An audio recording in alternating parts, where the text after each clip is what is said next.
And here we go into part 5 of the Dreamweaver tutorial. And I'm on page 35. Please read through this page. It begins with a explanation of the box model, which would be good review for you. However, we've already covered this material. And it does talk about the idea of collapsing margins on page 36. And padding never collapses though. All right. And it talks about on page 37, bottom of 36 on 37, the issue about why there is a gap at the top of this page. Okay, and in fact, this is where our page ended up. This is what it looks like in Dreamweaver, right? And I showed you at the end of part 4 what it looked like in a browser. And just a reminder, right-click, open in browser, Google Chrome. Okay, so it's long. We've got some color and stuff working, but this was one of the issues we're addressing right here, as described on page 36 and 37. So it says there, style rules you created, the body and the wrapper have a top margin of 0. So why is there a gap at the top of the page? It's because browsers apply a default margin to some elements, including headings. Now, we saw this before, I mentioned this before in the box model lesson, that we typically might use a reset file to remove margins and padding from everything, just to make sure it's all starting at 0. Alternatively, we can just zero out the margin on a particular thing. It says on page 37, default top margin H1, so on and so forth. Read that through, please. Pushing the wrapper away from the top of the page, because the background as a parent element always shows through a margin. The background, the parent element, always shows through the margin, and what we have is a little bit of margin there on the top. So remove the gap at the top of the page and style the headline. That's what we're doing. To solve the problem of the gap at the top of the page, you need to replace the top margin of the main heading with the equivalent amount of padding. At the same time, you need to style the other headings. This idea of replacing the margin with padding, right, and then is one that kind of, another idea behind fixing this kind of issue. We want the space, we want a certain kind of space. If it's margin, the background shows through, is what's going on here in this section. So select the main H1 heading in live view. I'm in live view. There we are. The heading is selected. Make sure that responsive is selected in the sources panel. I'm over here in this designer again, and I click on responsive. Yes, good.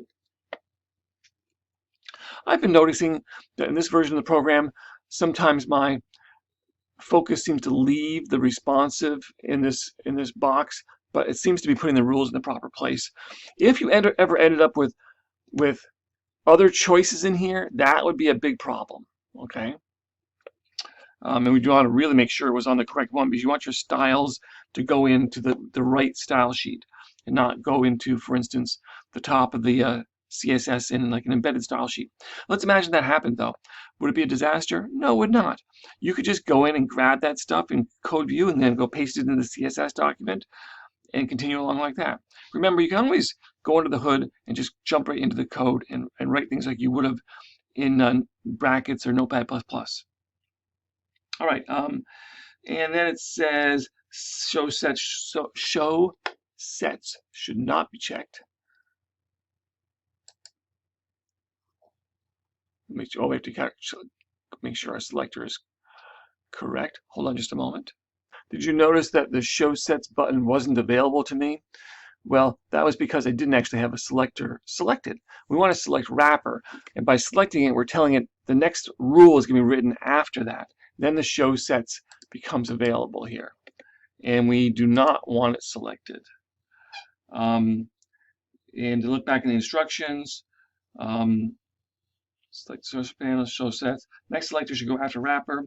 Selected, then the CS designer pane. Click the plus button to create a new selector. Okay. selectors plus new selector. The next selector, so because the heading is selected, Dreamweaver suggests wrapper header H1. So this is one of the things that once you get used to it, it can be helpful, but until you get used to it, it can be annoying that when you have something selected and then click on new selector, it tries to guess what you want. It says, oh, you must want that one, right? So this is a very specific descendant selector that looks for H1 element nested inside the header. That in turn nests inside the ID wrapper. Make a less specific selector. You can press the up or down arrows and change the selection. You can just otherwise go in and delete it too. But we just want to make a H1. And we want to apply the same rule to the H2 as well. Click to the right of it and add comma and H2. So we're doing an H1, H2.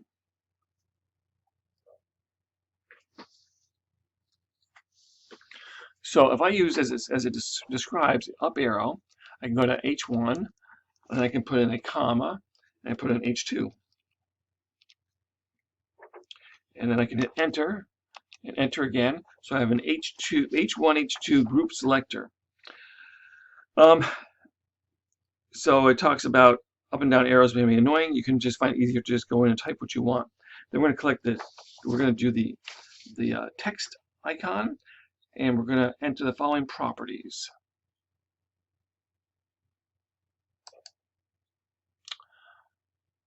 We're not showing set. We want to go to color.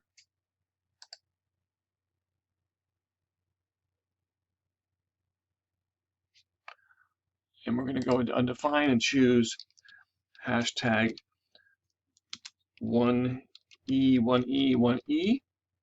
Okay. And hit enter. So we're getting a certain color for the H1s and H2s, making them a little bit darker. And then font style normal. Okay, hit the enter again.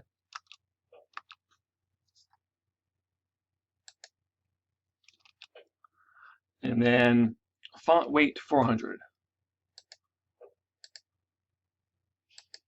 Making them a little bit less bold. Headers are now a darker gray. They're no longer bold. With the H1, H2 selector still selected, click the plus button in the selector's pane and press the up arrow twice to get just the selector for one. So again, it's still selected. Hit the plus. I could hit the up once, twice to get that. If that was too annoying, I could have just gone there and typed H1. But anyway, we get the H1 selector there, right? And now we're going to do our margins. We're going to click on the icon and skip to the layout section. So we're going back to layout now. Okay. And set the following properties by clicking to the visual margin and padding selectors see below. We're going to do margin top and bottom of 0. So we're in the margin area here, right? We can click in here and we can make that 0 and hit enter and 0 and hit enter. Okay, so 0 top and bottom. And then we're going to go into padding top and bottom and make them 20, which kind of replaces that. Padding top. A little clicking sometimes to get in there properly. We haven't used this before. Of course, you could just go in and do that manually, like everything else. Padding top and bottom 20, and enter in there. So we have padding and margin has been set. And this time we use this little guy here. You can see there's another little one for positioning down here too. This preserves a vertical space around the heading, but the background, see now we don't have that gap at the top. The background comes from the wrapper div rather than the body. Then one strip of pale blue disappears. In the next section, set the following properties and values. Number 6, in the text section. So I'm at the bottom of page 38 now. So I'm going to text, and this is again just for the H1. We're going to change the font size. Click in here, and we're going to first make it EMs, and of course it's going to make it disappear because it starts at 0, and then we're going to click in here and change it from 0 to 2.5, which is 2.5 times the normal size. And we can hit enter, and it takes effect, so it makes it a little bigger. And we're going to do center and uppercase. So we're going to do text align center, text align, we can just hit the center button. That's all that was necessary there. And text transform uppercase. Where is text transform? There it is, text transform. And we want uppercase, which is all caps. There it goes. Hover your mouse pointer over them. So yes, text align, text transform properties are set using icons. So yeah, sometimes you're not sure about these, hover over them and you see what they tell you, right? And there's a little, on the top of 39 is a little diagram of what we should have said this time. The main heading is now larger, centered, and all uppercase. I'm on page 39 and on step 7 now. Now we're going to select one of the H2 headings and create an H2 selector. So we can just click on there and then make an H2 selector by just pressing a positive. It gives us all that stuff. I can push the arrow up twice and hit enter, and I've got H2. Making a suggested selector, so on and so forth. So we have margin top 0.5 and font size 2.5. Okay, so we're going to go, we're right here in the text area already, so we might as well do the text right now. So font size 2.25 EM. And I got to get in there. 2.25. And then I'm going to go to layout, and I'm going to choose margin top of 0.5 EM. 0.5 EM. Oops, lowercase would make more sense, although it would have worked. 0.5 EM for the margin top. Using EM as a unit of measurement changes the size of the text in the top margin in proportion as the text in the main body of the page. So EMs are relative by the fact that if you change the overall text sizing, they adjust also, in other words. So we have a little different spacing and different size on our H2s now. Adding horizontal space inside the wrapper. We're on page 39 again. The text inside the wrapper div is right up against the edges. See what we mean by this? The text is the way it's set right in here. By the way, this would be a good place to save. And let's save all related files. So that, of course, is going to be handled with the box model. One way to add some breathing space on both sides would be to add some horizontal padding. However, that would prevent the image of the Golden Gate Bridge from filling the entire width of the hero div. We haven't gotten to that yet, but we're going to have a giant photo in here where we want to go from edge to edge. All right. So the normal choice of saying give the wrapper some padding would mean that the hero div would also not go all that way. It would have the same padding also.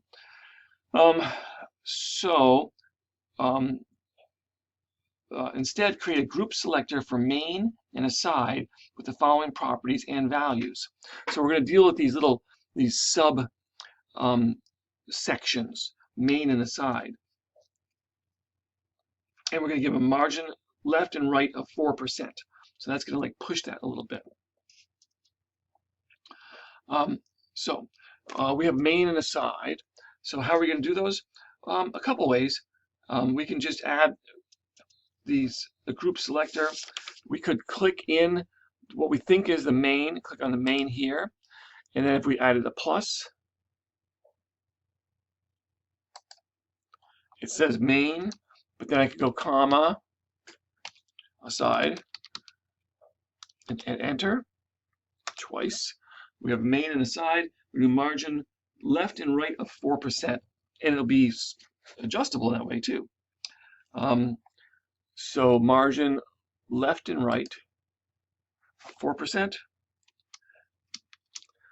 One of the common problems I see with the Dreamweaver tutorial is sometimes people get mixed up because we're asking sometimes for these units in EMs and pixels and in percents. So do try to keep that straight. But if you ever realize there's something not working quite right and realize that's the problem, well then you can scoot through and change that stuff up even just directly in the CSS if you like. So we have 4% and 4%. Okay. Remain on the side. Good. Now we're going to insert an image with a caption. So we're going to start getting something a little bit more interesting all of a sudden. Let's break up the page with some images. In this section, you'll insert an image and a caption in an indexed HTML using the figure element. At the same time, you'll select the image format and resize it. Okay. Open the split view now. Let's go to the split view, which we haven't been in for a while. By the way, it did suggest we do save all related files at this time too, which would be fine. We're in the split view, so you can see what's happening in underlying HTML. If necessary, click the source code. Yes, if you were like over here for some reason in the CSS file, click on the source code, right? And then the live view, select the second paragraph after the heading "Riding the Cable Cars." So there's a heading "Riding the Cable Cars," and this is the second paragraph. Okay, so we have that where our cursor is in that second paragraph. If I want to really select that paragraph, then use this tag selector down here to really select it. Select it okay, so we're going to go to figure, and then we're going to select the after from the position dialog box to insert a figure element after the selected paragraph. So we're going to go to the insert HTML, we're going to do figure, and we're going to do after. So put in a figure. When it does that, you'll see it also puts in a fig caption. So this is the content for layout figure tag. This is the caption. What is the content? What is the caption for that too? So we have a figure surrounding a fig caption, which is automatically put in. That you'll see that example on the bottom of page 40, and it should look like my screen also. With the figure element still selected, go again to the insert panel and click on the image. So we want to make sure that the figure caption is selected, and it is. I can click on that to be sure. And we're going to click on an image. Click nest it inside. So nest is the choice we want. So now it is stuck that nested inside the figure element. It's where our insertion point is. Dialog box appears, asks you to find the file. It has automatically found mine. If it hasn't, you can click on Site Root and go find your images folder. But it almost certainly worked for you too, because we told it, remember, what our image folder is, which has saved us some time. And we want to choose Cable Car 1. And we will say OK. So it's going to stick that in there, Cable Car 1. The image is inserted inside the figure element, and Dreamweaver automatically sets the width and height of the underlying HTML. See how it did that? It actually already did width and height just by reading the image, right? It didn't do alt text, which I think we will get to in just a minute. We'll see. I believe there's another way to get to the alt text. Of course, we could just type in there too. Okay, so it automatically sets that, but we want this to be a responsive layout, so it's necessary to remove these values. So we're going to go in here and remove them. And we may have another way of doing that. Yeah, we have another way. With the image still selected, click the hamburger icon. Okay, here's the image is still selected. We click this is what they mean by hamburger icon, a little stacked little icon right there. That brings up information about the item, in this case the image, okay? And it's giving us width and height.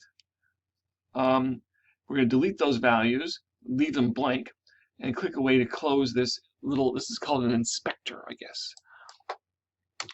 So we now call the properties inspector the properties panel, but we still call these an inspector, I guess.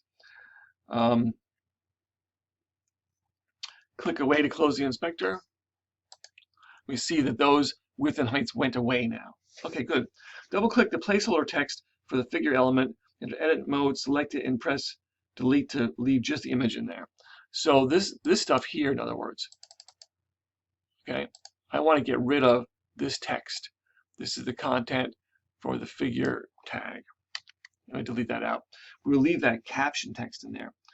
Dreamweaver might also remove the alt. It actually did not. If this happens, the output panel will warn against alt attribute set of a value. The purpose of the alt text is to provide alternative text, so on and so forth. It explains it. When image is accompanied by a caption, there's purely decorative. Alt attribute is not required so you can ignore the warning. I think it's nice to put some alt text in. So why don't you do that with me, even though your instructions don't really tell you to. We're going to say cable car.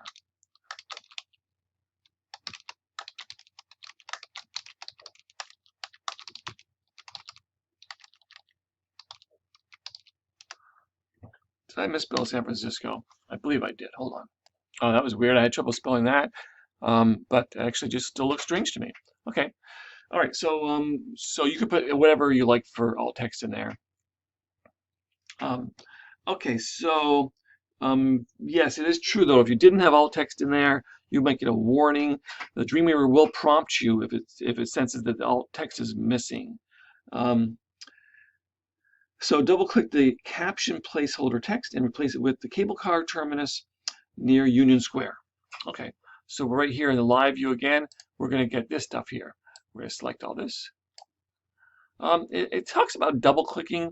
I believe in earlier versions of the program, it was harder to enter this edit mode and required more clicking. All I have to do is select it. And if you see that gold outline, then you're fine, and that is the edit mode.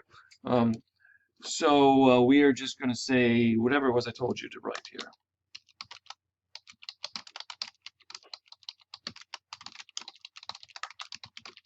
Okay, so we have our caption there, right?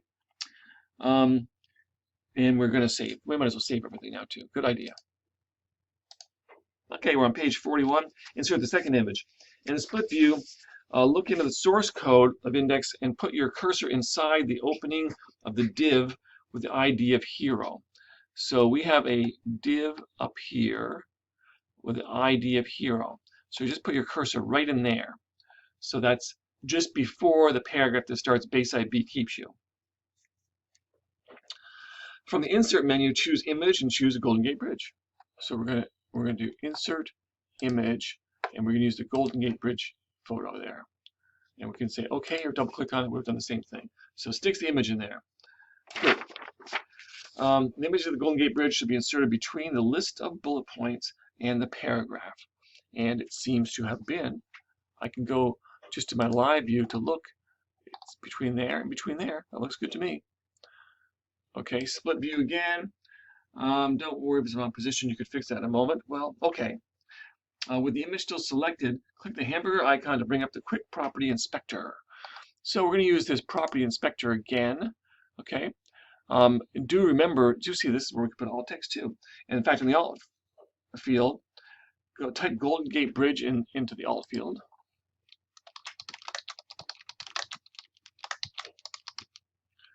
And then this image won't have a caption, so the alt attribute is required, so on, it says.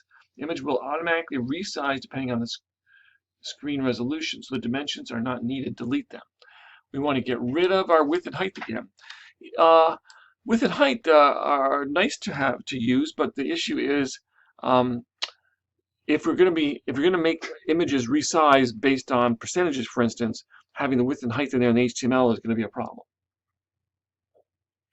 In the DOM panel, check that the image is between the hero div and paragraph and is indented to the same level.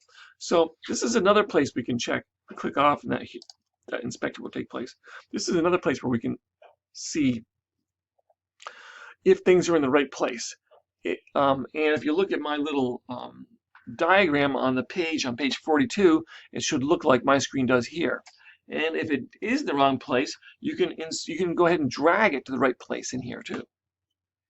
Then you drag it, release the mouse button. Alternatively, you could go to the source code and you could just take that chunk of stuff and put it in the right place, and the change would be reflected here, and the change would be reflected here too. Let's make the image responsive. Image of the Golden Gate Bridge is 1,000 pixels wide, and the other image on the site are 400 pixels wide. Even though you remove the width and height, browsers display the images at their natural dimensions. Yes, of course they do. I mean, images by their default have size, and that's the size they're going to display at unless you tell them to do something different, right? Reduce the width of the live view by dragging the live view scrubber to the left. See the next page. Once the live view is less than 1,000 pixels, a horizontal scroll bar appears and the right side of the Golden Gate Bridge is obscured. Okay, So we have to make our make this screen narrower to deal with issues of different screen sizes and see how that works. So we can take this tool right here, right, and we can make the whole screen, the live view screen, narrower. And you can see the numbers that are appearing up there as I do. See how that's getting closer to 1,000, closer to 1,000, closer to 1,000, closer to 1,000, and then once I get less than 1,000, you see I get that horizontal scroll bar that appears there, right?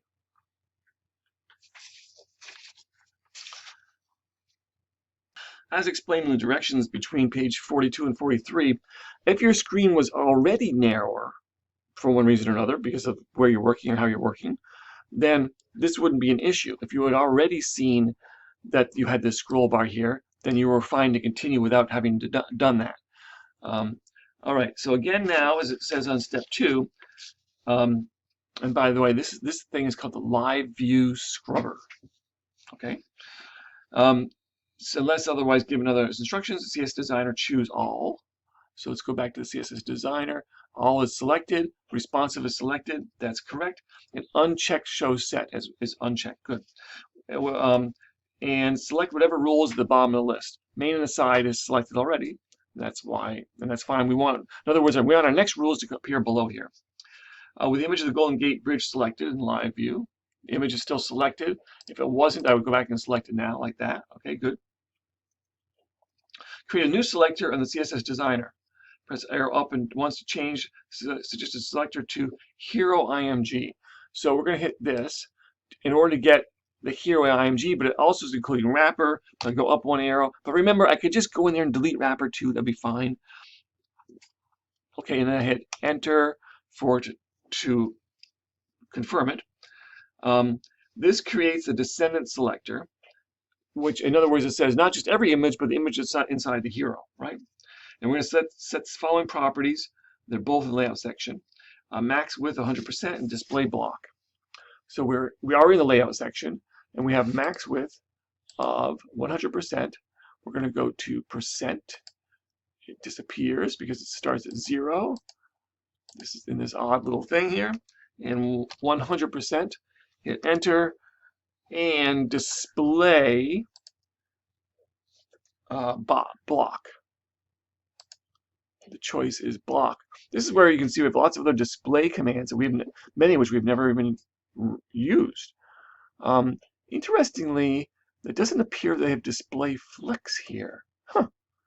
Maybe they're not. Maybe Dreamweaver is not up with the Flexbox system module. Anyway, display block. That is one of the problems with relying on software like this for this kind of stuff. Is CSS is changing and new things are being added regularly. If you want to use the newest stuff, of course you're going to have to just not use these portions of the program. You could still just type it in here. I mean, it would still work. It's still just regular text. Oh, one more thing. This is a good time for me to mention that. So we're using this program, Dreamweaver. If you got hung up for some problem and want to go back through it and wanted to open up the HTML and or CSS in Notepad++ or brackets, would that be a problem? No, it would not. It's still just HTML and CSS. You can still edit it with anything. And then you can open it back up again with this program. So it doesn't create any proprietary stuff. That means once you start using Dreamweaver, you have to use it forever. No, you don't. Okay. Setting the max width property to 100% ensures the image is never wider than its parent element. In this case, the hero did. Drag the live view scrubber in both directions or view in a browser and change the screen size. The image of the Golden Gate Bridge automatically resizes to fill. So we could use this to do it, but I think this would be a good time to save all related files and go back to the files panel to get used to open in browser. And there is what we have so far. But what they're saying is you make this smaller, and look at my image is still shrinking. My image is still shrinking. That's what that image sizing did.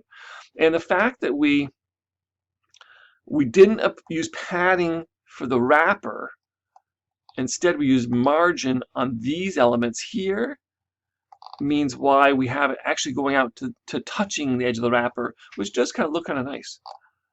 Okay, so enough of my talking. Let's finish up this section.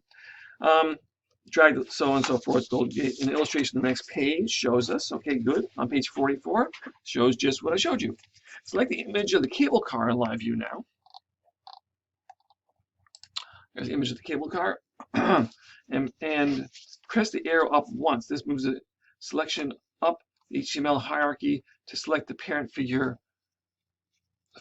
element. So I click up once with the arrow and it selects the whole figure. On the other hand, I could have just come in here to the tag selector and clicked on figure. That's the same thing. That's what is selected now. So in other words, select the figure element, which is what is containing the image and that little caption. So we're going to create a selector for the figure and select the following properties. Here we go. So we're back to the CSS designer. That's good that that is selected and that responsive is selected. We hit the plus mark. It says all those things. I can use up arrow to get rid of them, or I could just go in there and delete. I click on figure, and now I'm going to do width in the layout area. And I am in the layout area, yes. I'm going to do width of 400 pixels. PX. And 400. Okay. And max width of 92%.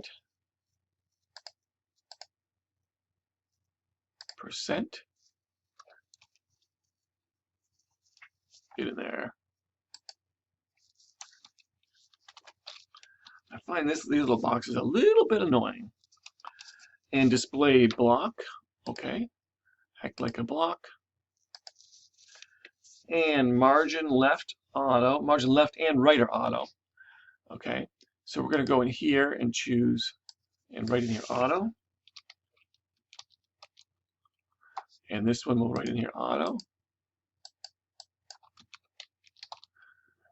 I kind of like the idea of this little graphical thing. It sort of gives you a visual reference for what you're doing. Left and right were auto. And padding top and bottom of 20 px. For the padding, 20 and padding. But I don't like these little things here. Yeah, 20. Okay, is that right? Yeah, padding top and bottom of 20. Add a little bit of space around it. Okay, but there is a problem. Okay, top of page 45, it tells us there is a problem.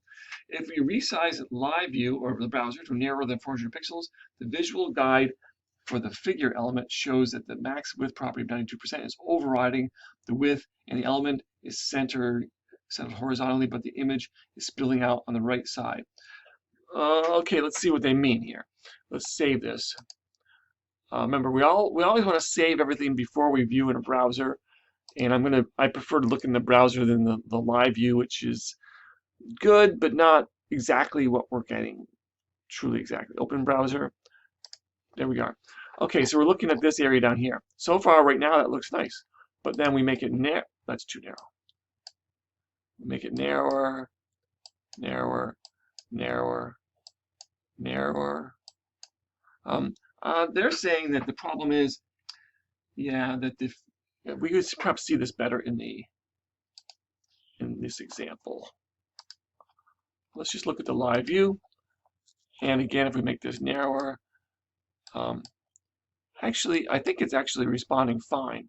We'll continue on. Oh, at this point is the problem, I guess.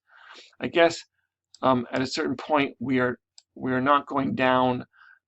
We're running out of running into a horizontal scroll bar. The image should stop being responsive at a certain point, in other words, right? Okay. We'll just leave that. I can bring that full width right now. That's fine. Go ahead and split view. Okay, so what are we going to do? To style images nested in figure elements, you need to create another descendant selector. You need to have a figure IMG. So we have to get to that IMG. So we could click on, if we click on the image again, and we go to our CSS designer. Okay. So we want to do figure IMG max width 100%. So the biggest it can be is 100% of the area it has, so it doesn't go beyond that. Yeah, that makes sense. So we got a figure, we're going to do figure IMG. So we hit the plus mark. It's giving me figure IMG, but I have to be sure to get it. The descendant selector, there's no comma there, right?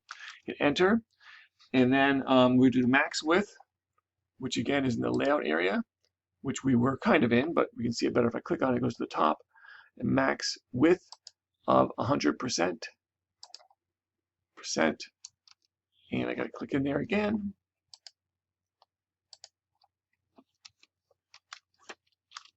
100%. So that will take care of that problem. Trust me, we'll look at it a little later.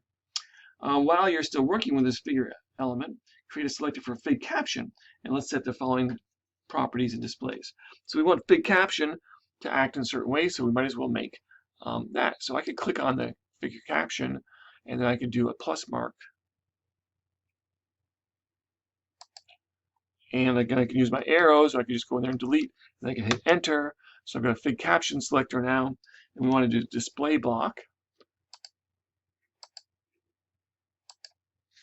Margin top of, so we're going to margin top of 0.5 EM. Hit enter for it. Font size, so we go back to text, of 0.75 EM, a little smaller than normal. EM, as usual, it disappears. We'll do 0.75. Hit enter. And text transform uppercase. Okay. Text transform uppercase. Make it all uppercase. All right. Let's go ahead and just take a quick save. Save all related files. Let me scroll down here to look at that area. I'll look at the whole live view again. And here we are. It's all caps. It's a little bit smaller.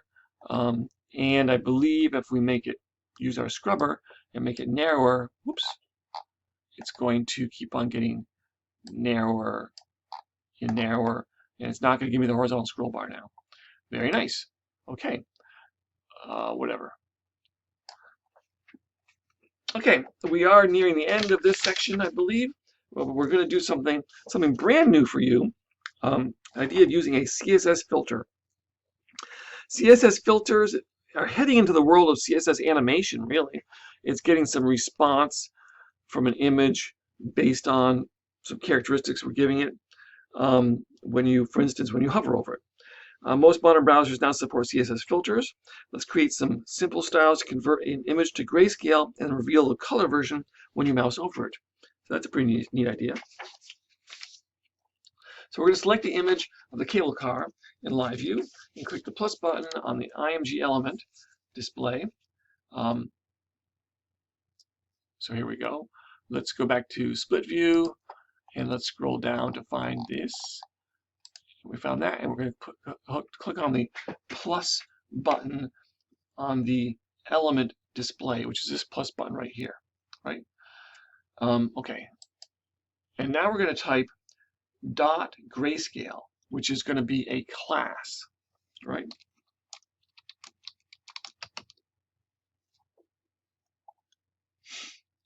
And then we're going to hit enter to assign this class to the image. So we've given that a class.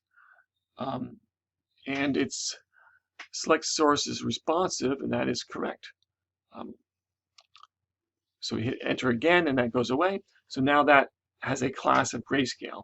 If we weren't sure, we could go in here to our CSS and look at the IMG. Actually, no, it'd be in the HTML. The source code. We could go find that and say that figure now has a class of grayscale. Good.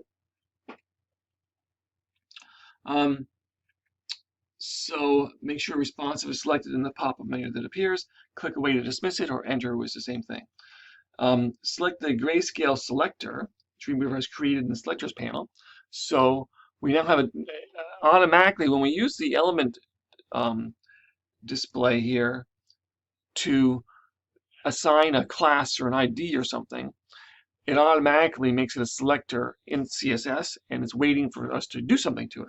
So we can select it over here in the selectors pane of the CSS Designer and select Show Set.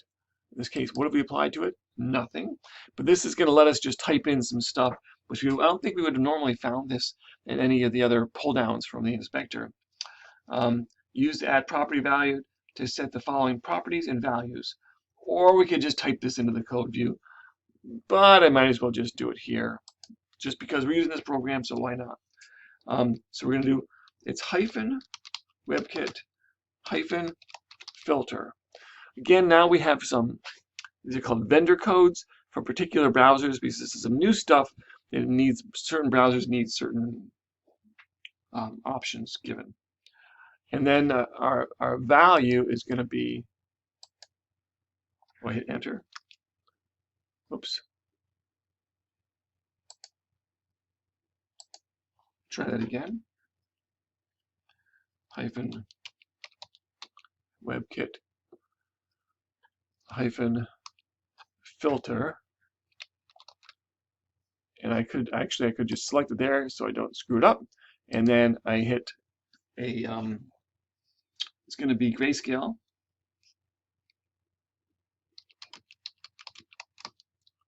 And in parentheses, it's going to say 100%. Okay. Hit enter for it to take effect. And then we're going to add another property. It's going to be filter,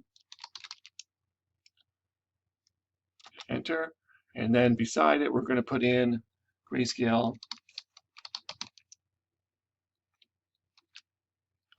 100%. And you can just type this right from the, and I enter, right from the CSS that's shown there on page 46. I'm a little concerned that this looks like it's out of line a little bit, and it probably should have done, which is something this the directions suggested as a possibility. I probably should have gone and just done this right directly in the CSS. Let's go see what happened. Okay, shall we? Grayscale, WebKit filter, grayscale 100%. That looks right. And filter. Ah, well that's wrong. Grayscale. That's correct. And then 100%. Okay. So that CSS is added now. And what did it do? Oh gosh, it made the image look like a black and white. Isn't that interesting? There is a property, a CSS property that will turn your image black and white. That's a different kind of CSS. Now, so this image looks like this below, as it shows you. In the selectors pane, right-click the grayscale selector and select duplicate from the context menu. Okay, we are over here. I could do a right-click on this and choose duplicate. So I can duplicate a rule of CSS, and see, it just did that. Okay. And Dreamweaver creates a copy of the style, but leaves the name of the new selector open, ready for editing. Append : hover to the end like this. It's going to be .grayscale : hover.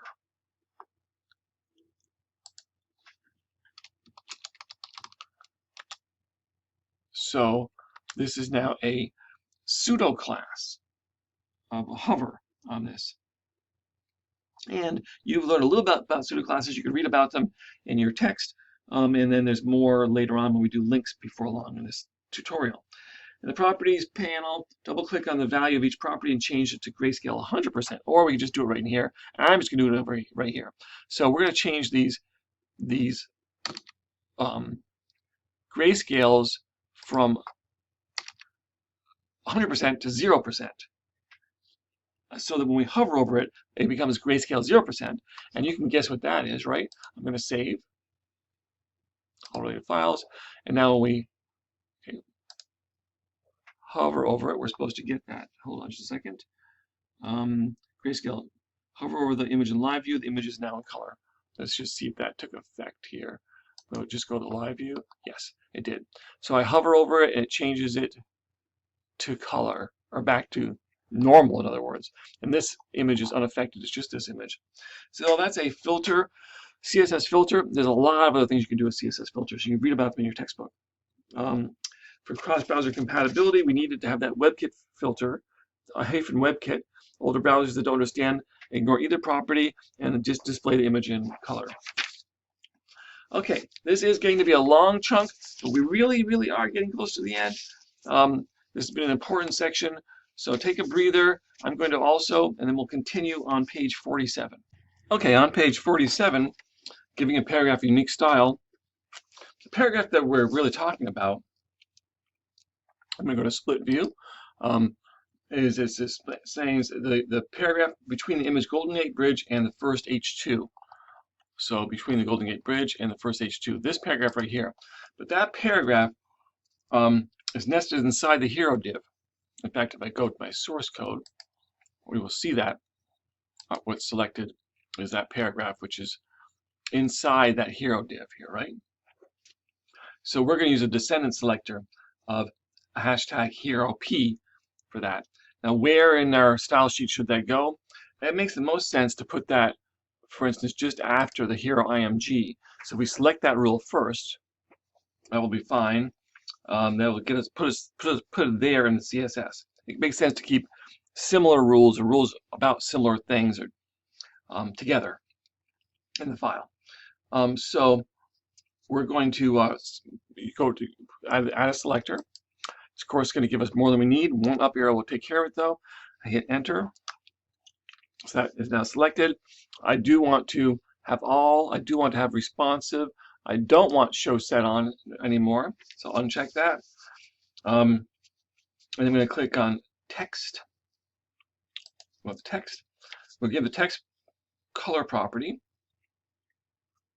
Text color of hashtag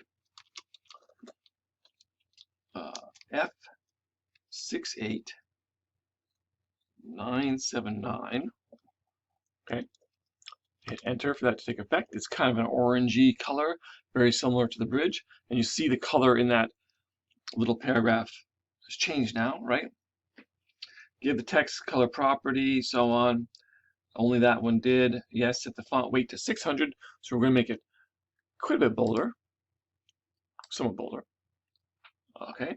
The size, we're going to make it bigger. We're going to make it 1.5 EM.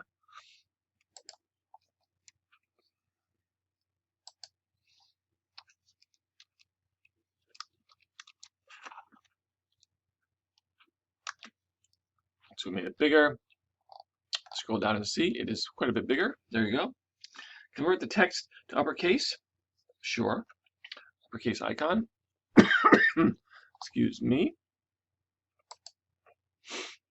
Now it's all uppercase also. Yes, good. Uppercase. Some properties are set using visual icons. Yes. Click the background icon right there. Background icon. So I'm on step 8 on page 47. Actually, well, it says skip to the border section. Actually, I guess they want the border choice, not the background. I think my little icon there is incorrect, or maybe they've changed the way it looks now. But we want the border. Should go to the border section. Border properties are grouped as tab panels. Yes, there's more. There's borders have to do with which border you want. Do you want them all or just one side? So there's all these little sections within border. Okay, but it starts with the overall border. Setting the values in the first tab applies to the same to all of them. Yes, other tabs are individual portions of the border. Okay, select the tab for the bottom border. Border bottom right there. Yep.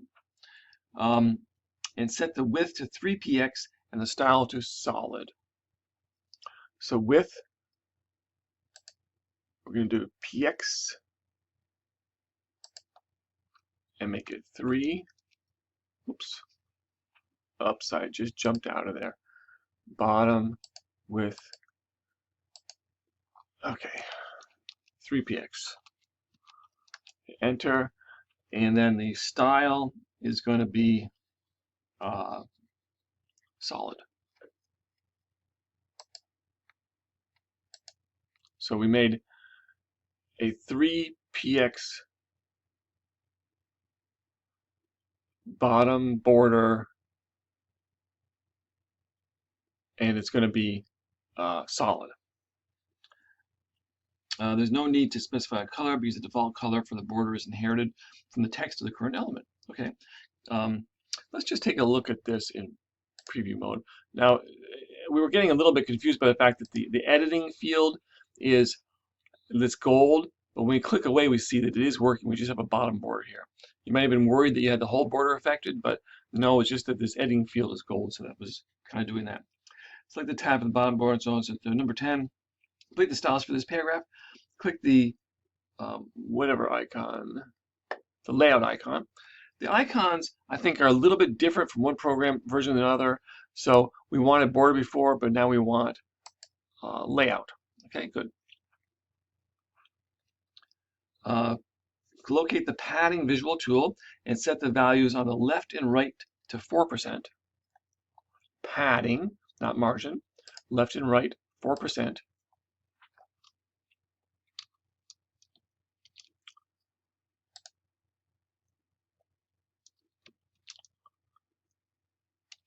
And 20px on the bottom. So this is some interesting choices here to just use different kinds of units, different places. Some things need to be flexible, some things don't want to be flexible. Padding bottom of 20. This means the gap between the top edge of the image. So the gap between the top of the text and the image of the Golden Gate Bridge is too big. Use the visual margin tool to reset the top margin now. Now we're also doing margin top, okay, to 10px. All right, good. The paragraph now has a unique style. We'll see below. Well, yes, it does. We can save and run it.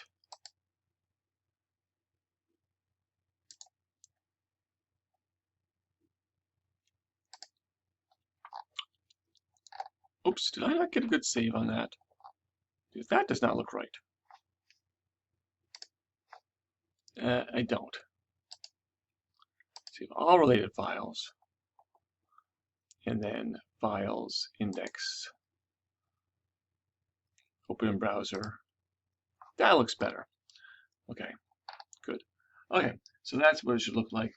And now we're going to style the footer, as I think is our last thing to do finally. Should now have enough experience to create selectors and style rules. Do this yourself? Really? Use the CSS designer to try adding the style definition directly in the code view, or just type it in directly if you wish. The code is going to look like this. Footer. Okay, so we're going to do it. You could do it a couple ways. You could just go right into your responsive and just go do it, or you can go into your CSS designer and figure it out yourself. I'm going to, just because we've been doing CSS designer the whole time, I'm going to go ahead and put my cursor in the live view in the footer area. Okay, in source code I can see that's where I am. My footer, I'm selecting the tag. I'm over here in my, I'm going to go to my last rule and select it. I got responsive and all. I click on the plus. I want footer. I'm going to have to delete the footer P out of here because I just want footer. I'm going to hit enter, and I'm going to do some layout. Padding top and bottom of 20px. So in layout, go down to the padding area, top and bottom of 20px. And now if you wanted to, of course, you could be just typing this stuff directly into the CSS code view. 20px top and 20px bottom. Okay, and then the background color for the footer. Background color is going to be 1E,